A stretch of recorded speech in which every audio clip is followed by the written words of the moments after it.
Assalamualaikum warahmatullahi wabarakatuh. Perkenalkan, nama saya Ahmad Fauzi, NIM 2009337, asal prodi PGSD Penjas, kelas B. Pada kali ini saya akan mempresentasikan hasil analisis saya mengenai artikel yang sudah saya cari gitu. Untuk judul artikel yaitu komunikasi dakwah melalui media sosial. Nah, judul yang saya ambil itu sesuai dengan tema kelompok yang saya ambil, yaitu mengenai dakwah dan juga Islam. Maka saya menemukan judul untuk temanya yang tadi, dakwah dan Islam, dan judulnya sudah saya temukan, yaitu komunikasi dakwah melalui media sosial.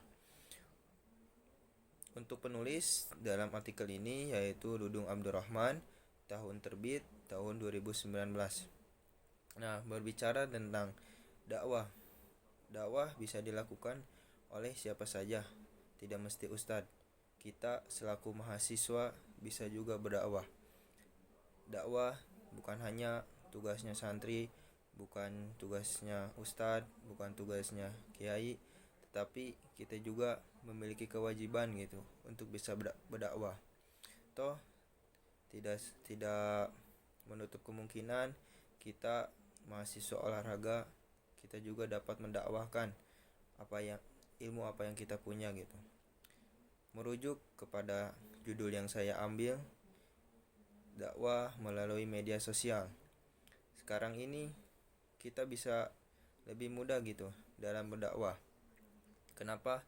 Karena pada zaman dulu berdakwah hanya bisa dilakukan dengan secara langsung gitu. Secara langsung dengan tatap muka. Nah, untuk dakwah sekarang kita bisa menggunakan media-media sosial yang sudah familiar pada zaman sekarang. Seperti misalkan ada Facebook, ada WhatsApp, ada Instagram, dan juga TikTok.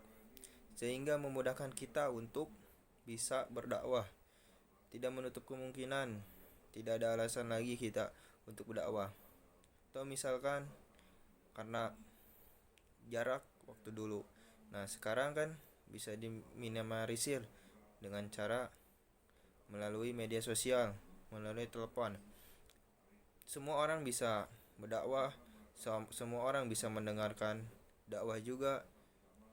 Semua orang rata-rata mempunyai handphone, dan di dalam handphone tersebut terdapat beberapa aplikasi yang sudah saya sebutkan tadi. Nah, di dalam aplikasi tersebut terdapat di dalamnya ada konten-konten dakwah. Nah, selanjutnya di sini saya akan menjelaskan isi artikel yang sudah saya analisis dan juga metode apa sih yang ada di dalam artikel tersebut. Nah, kali ini saya akan menjelaskan mengenai apa sih isi yang terkandung dalam judul yang saya ambil itu. Dewasa ini aktivitas dakwah melalui media sosial sangat marak dan menyedot perhatian semua pihak, sehingga memunculkan dai-dai yang populer di media sosial yang dapat menggeser dai-dai yang secara konvensional sudah populer di tengah-tengah masyarakat. Maka muncullah dai-dai medsos seperti Ustadz Abdul Somad, Ustadz Adi Hidayat, Ustadz Epi Effendi. Dalam hal ini tentunya menarik untuk meneliti aktivitas komunikasi dakwah melalui media sosial. Metode penelitian yang digunakan adalah metode kualitatif deskriptif yang berusaha untuk menggambarkan bagaimana aktivitas komunikasi dakwah melalui media sosial yang berlangsung selama ini. Sedangkan teknik pengumpulan datanya menggunakan library research yang menggunakan buku-buku yang relevan sebagai sumber data primer dan sekunder.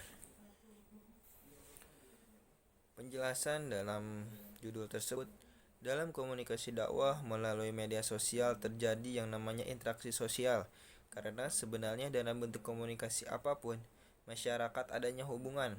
Bahkan hubungan yang terjadi bukan sekedar kontak sosial, tetapi interaksi sosial yang masyarakat adanya menjadikan timbal balik yang saling mempengaruhi.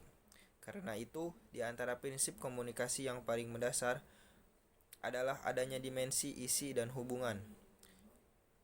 Menurut Deddy Mulyana, 2005 bahwa dimensi isi menunjukkan muatan komunikasi, yaitu apa yang dikaitkan, sedangkan dimensi yang hubungan menunjukkan bagaimana cara mengatakannya, yang juga mensyaratkan bagaimana hubungan para peserta komunikasi itu dan bagaimana seharusnya pesan itu disampaikan. Nah, menurut saya untuk kelebihan dari jurnal artikel yang sudah saya baca dan juga sudah saya review gitu, untuk kelebihannya yaitu dari segi struktur penulisan mulai dari abstrak, terus pendahuluan sudah lumayan cukup bagus, juga sudah cukup memadai gitu untuk menjadikan jurnal dan artikel. Nah, untuk kekurangannya mungkin dalam penulisan kata ataupun penulisan kalimatnya, bagaimana cara memposisikan huruf besar atau kapital dan huruf kecilnya kurang sesuai gitu. Dan di dalam tersebut juga untuk objek atau subjeknya gitu agak kurang jelas dicantumkan gitu. Mungkin cukup sekian analisis ataupun presentasi penjelasan gitu mengenai judul yang sudah saya ambil. Mohon maaf apabila ada kekurangannya. Terima kasih. Wassalamualaikum warahmatullahi wabarakatuh.